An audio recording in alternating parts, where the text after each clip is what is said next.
स्वागत है आप लोगों का इस वीडियो में। ये क्वेश्चन भी बस कैलकुलेशन बेस्ड क्वेश्चन था, ज़्यादा कुछ कंसेप्चुअल नहीं है, इसलिए मैं आंसर लिख के रखा हूँ।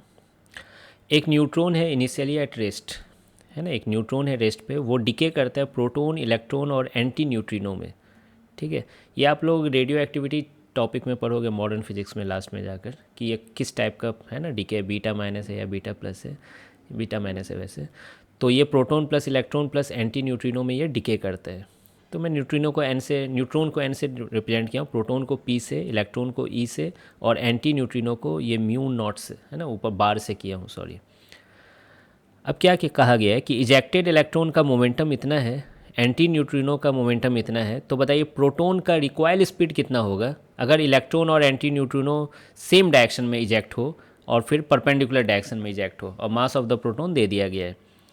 तो बेसिकली कंडीशन क्या है, नेट एक्सटर्नल फोर्स इस पूरे, है ना, न्यूट्रॉन वाले सिस्टम पे पूरा जीरो है, तो initial momentum will be equal to final momentum.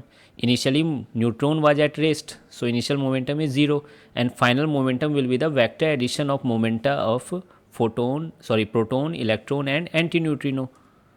ठीक है, तो प्रोटॉन की मोमेंटम क्या हो जाएगी, इसको इधर भेज दीजिए तो minus times this plus this हो जाएगी। अब मोमेंटम क्या होता है, mass into velocity of proton होगा, तो मास ऑफ प्रोटॉन से डिवाइड कर दीजिए, ये आ गया। फिजिक्स यहीं पे ख़त्म होती है, अब बस डाटा पुट करते जाना है।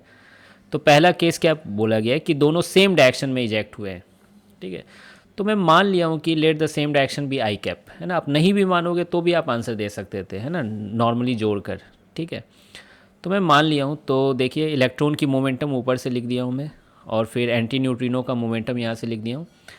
आप देख सकते हो 10⁻⁻27 इसमें से कॉमन ले सकते हैं, लेकिन यहाँ पर फिर 14 आ जाएगा, समझ रहे हो ना, 14 इंटू 10⁻⁻27 होगा।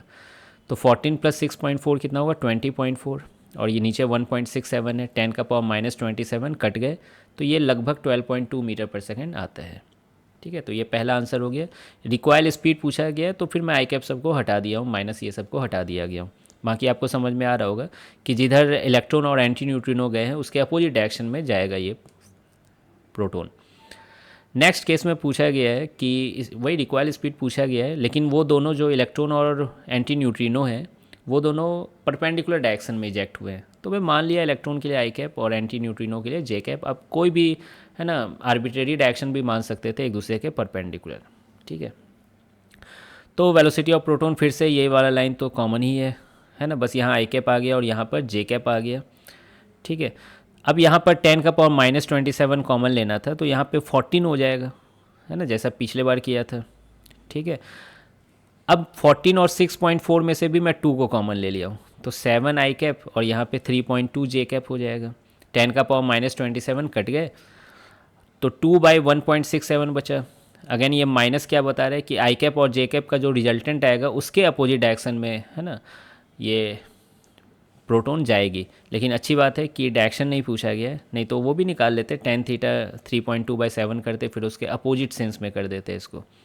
ठीक है, बाकी रिक्वायर्ड स्पीड पूछा गया है, तो फिर 2/1.67, और इसका मैग्नीट्यूड आप जानते ही हो, आई कैप जे कैप में रहता है, तो 7 का स्क्वायर प्लस 3.2 का होल स्क्वायर। इसको थोड़ा कैलकुलेटर का सहारा ले लेना, सॉल्व करना, तो अप्रॉक्स में 9.2 मीटर पर सेकेंड आ जाता है। ठीक है, भरोसा रखो आ जाता है। तो बहुत ठीक है, बेसिक क्वेश्चन था, मोमेंटम कंजर्वेशन किए, 3 लगातार क्वेश्चन ऐसे ही किए। अब नेक्स्ट क्वेश्चन बहुत इंटरेस्टिंग आने वाला है, 19 नंबर क्वेश्चन, है ना। तो मिलते हैं फिर उस वीडियो में।